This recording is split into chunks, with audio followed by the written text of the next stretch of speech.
सुरुचि द्वारा भक्त ध्रुव का अपमान। एक दिन बालक ध्रुव पिता से मिलने की जिद करने लगा। माता ने तिरस्कार के भय से और बालक के कोमल मन को ठेस न लगे इसीलिए ध्रुव को बहलाने लगी, पर ध्रुव अपनी जिद पर अड़ा रहा। अंत में माता ने हार कर उसे पिता के पास जाने की आज्ञा दे दी। जब ध्रुव पिता के पास पहुंचा तो देखता है कि उसके पिता राज सिंहासन पर बैठे हैं और वहीं पास में उसकी वी माता सुरुचि भी बैठी हैं। अपने भाई उत्तम को पिता की गोद में देखकर ध्रुव की भी इच्छा पिता की गोद में बैठने की हुई, पर उन्तानपाद ने अपनी प्रिय पत्नी सुरुचि के सामने गोद में चढ़ने को लालायित प्रेमवश आए हुए अपने पुत्र का आदर नहीं किया। अपनी सौत के पुत्र ध्रुव को पिता की गोद में चढ़ने को उत्सुक देखकर सुरुचि को क्रोध आ गया और कहा, अरे लल्ला, बिना मेरे पेट से जन्म लिए किसी अन्य स्त्री का पुत्र होकर तू क्यों इतनी बड़ी इच्छा करता है? तू अज्ञानी है, इसीलिए ऐसी अभय वस्तु की इच्छा करता है। चक्रवर्ती राजाओं के बैठने के लिए बना यह राज सिंहासन तो सिर्फ मेरे पुत्र उत्तम के ही योग्य है। तू इस व्यर्थ की इच्छा को अपने मन से निकाल दे। सुनीति द्वारा भक्त ध्रुव को उपदेश। अपनी विमाता का ऐसा कथन सुनकर ध्रुव कुपित होकर पिता को छोड़कर अपनी माता के महल को चल दिया। उस समय क्रोध से ध्रुव के होंठ कांप रहे थे और वो जोरों से सिसकियां ले रहा था। अपने पुत्र को इस प्रकार अत्यंत क्रोधित और खिन्न देखकर सुनीति ने ध्रुव को प्रेम पूर्वक अपनी गोद में बिठाकर पूछा, बेटा, तेरे क्रोध का क्या कारण है? किसने तेरा निरादर करके तेरे पिता का अपमान करने का साहस किया? यह सुनकर ध्रुव ने अपनी माता को रोते हुए वह सब बात बताई तो उसकी विमाता ने पिता के सामने कही थी। अपने पुत्र से सारी बात सुनकर सुनीति अत्यंत दुखी होकर बोली, बेटा, सुरुचि ने ठीक ही कहा है। तू अवश्य ही मंद भाग्य है जो मेरे गर्भ से जन्म लिया। पुण्यवानों से उसके विपक्षी भी ऐसे बात नहीं कर सकते। पूर्व जन्मों में तूने जो कुछ भी किया है उसे कौन दूर कर सकता है, और जो नहीं किया है उसे तुझे कौन दिला सकता है? इसीलिए तुझे अपनी विमाता की बातों को भूल जाना चाहिए। हे वत्स, पुण्यवानों को ही राजपद, घोड़े, हाथी आदि प्राप्त होते हैं। ऐसा जानकर तू शांत हो जा। यदि सुरुचि के वाक्यों से तुझे अत्यंत दुख हुआ है तो सर्व फलदायी पुण्य के संग्रह करने का प्रयत्न कर। तू सुशील, पुण्यात्मा और समस्त प्राणियों का हितैषी बन, क्योंकि जिस प्रकार नीची भूमि की ओर ढलता हुआ जल अपने आप ही जलाशयों में एकत्र हो जाता है, उसी प्रकार सत्य पात्र मनुष्य के पास समस्त संपत्तियां अपने आप ही आ जाती हैं। माता की बात सुनकर ध्रुव ने कहा, माँ, अब मैं वही प्रयत्न करूँगा जिससे संपूर्ण लोकों में आदरणीय सर्वश्रेष्ठ पद को प्राप्त कर सकूं। अब मुझे पिता का सिंहासन नहीं चाहिए, वह मेरे भाई उत्तम को ही मिले। मैं किसी दूसरे के दिए हुए पद का इच्छुक नहीं। मैं तो अपने पुरुषार्थ से ही उस परम पद को पाना चाहूँगा जिसको पिता ने भी नहीं प्राप्त किया हो। ध्रुव का वन गमन। अपनी माता से इस प्रकार कहकर ध्रुव सुनीति के महल से निकल पड़ा और नगर के बाहर वन में जा पहुंचा। वहां ध्रुव ने पहले से ही आए हुए 7 मुनि ऋषियों को मृग चर्म के आसन पर बैठे देखा। ध्रुव ने उन सबको प्रणाम किया, उनका उचित अभिवादन किया और नम्रता पूर्वक कहा, हे महात्माओं, मैं सुनीति और राजा उत्तानपाद का पुत्र ध्रुव हूँ। मैं आत्मग्लानि के कारण आपके पास आया हूँ। यह सुनकर ऋषि बोले, राजकुमार, अभी तो तुम सिर्फ 4-5 वर्ष का बालक जान पड़ता है। तेरे चिंता का कोई कारण भी दिखाई नहीं देता है। क्योंकि अब भी तो तेरे पिता जीवित हैं। फिर तेरी ग्लानि का क्या कारण है? तब ध्रुव ने ऋषियों को वह सब बात बताई जो सुरुचि ने उसे कहे थे। ये सुनकर ऋषिगण आपस में कहने लगे, अहो, छात्र तेज ऐसा प्रबल है जिससे इस नन्हे बालक के हृदय से अपनी विमाता के दुर्वचन नहीं टलते। ऋषि बोले, हे क्षत्रिय पुत्र, तूने जरूर कुछ निश्चय किया है। अगर तेरा मन करे तो वह हमें बता।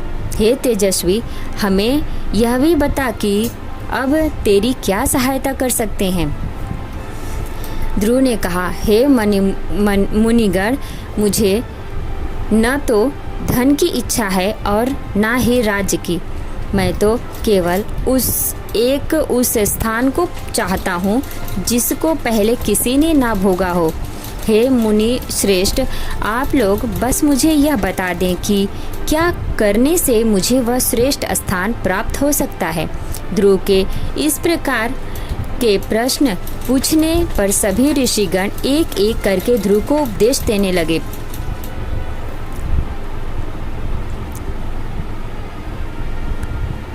ध्रुव की तपस्या। यह सब सुनकर जो ऋषि मुनियों ने उपदेश दिए, वह सब सुनकर ध्रुव उन ऋषि मुनियों को प्रणाम करके वहां से चल दिया और यमुना के तट पर अति पवित्र मधु नामक मधुवन में जा पहुंचा, जिस मधुवन में नित्य श्री हरि का सानिध्य रहता है। उसी सर्व पाप भारी तीर्थ में ध्रुव कठोर तपस्या करने लगा। जिस प्रकार दीर्घ काल तक कठिन तपस्या करने से ध्रुव के तपोबल से नदी, समुद्र और पर्वतों सहित समस्त भूमंडल अत्यंत क्षुब्ध हो गए और उनके क्षुब्ध होने से देवताओं में खलबली मच गई। तब देवताओं ने अत्यंत व्याकुल होकर इंद्र के साथ परामर्श करने युद्ध का ध्रुव का ध्यान भंग करने का आयोजन किया। देवताओं ने माया से कभी सिंह, जंगली पशुओं के द्वारा, कभी राक्षसों द्वारा ध्रुव के मन को भय उत्पन्न करने की कोशिश की, परंतु विफल रहने पर ध्रुव की माता के रूप में भी उसका ध्यान भंग करने का प्रयत्न किया, पर ध्रुव एकाग्रचित्त होकर सिर्फ भगवान विष्णु के ध्यान में ही लगा रहा और किसी की ओर देखा तक नहीं।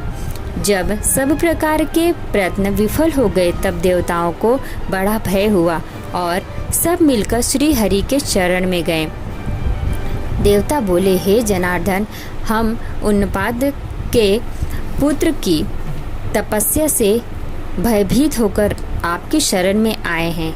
हम नहीं जानते कि वह इंद्र पद चाहता है या उसे सूर्य, वरुण या चंद्रमा के पद की अभिलाषा है। आप हम पर प्रसन्न होइए और उस तप से निवृत्त कीजिए। श्री भगवान बोले, हे देवगण, इसे इंद्र, सूर्य, वरुण, कुबेर आदि किसी पद की अभिलाषा नहीं है। आप सब लोग निश्चिंत होकर अपने स्थान को जाएं। मैं तपस्या में लगे हुए उस बालक की इच्छा को पूर्ण करके उसे तपस्या से निवृत्त करूंगा। श्री हरि के ऐसा कहने पर देवतागण उन्हें प्रणाम करके अपने स्थान को चले गए। भगवान विष्णु द्वारा ध्रुव को वरदान। भगवान विष्णु अपने भक्त ध्रुव की कठिन तपस्या से संतुष्ट होकर उसके सामने प्रकट हो गए। श्री भगवान बोले, हे उन्तानपाद के पुत्र ध्रुव, तेरा कल्याण हो। मैं तेरी तपस्या से प्रसन्न होकर तुझे वर देने के लिए प्रकट हुआ हूँ। मैं तुझसे अति संतुष्ट हूँ। अब तू अपनी इच्छा अनुसार वर मांग। भगवान विष्णु के ऐसे वचन सुनकर बालक ध्रुव ने आंखें खोली और ध्यानावस्था में देखे हुए भगवान को शंख, चक्र, गदा और पद्म धारण किए हुए साक्षात अपने सामने खड़े देखा।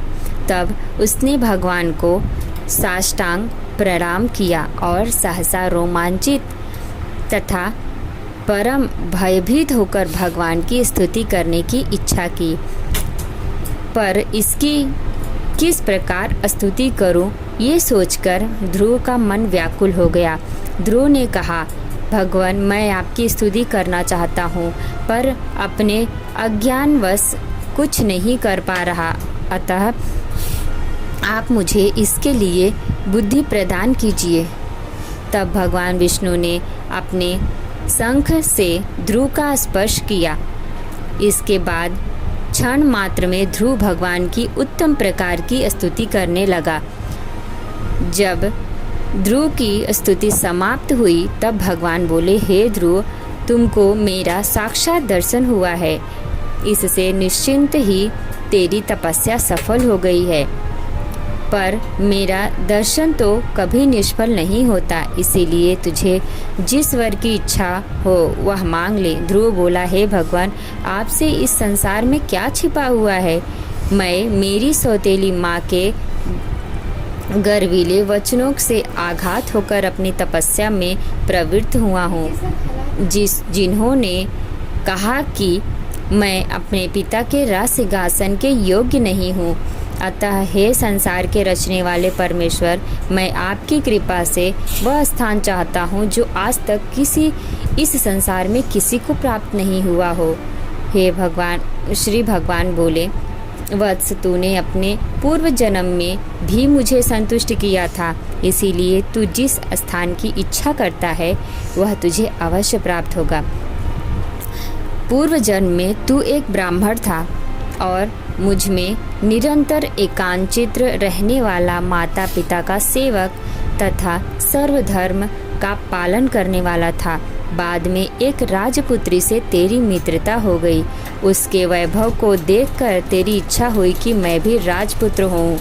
अतः हे ध्रुव, तुझको अपनी मनोवांछित इच्छा प्राप्त हुई।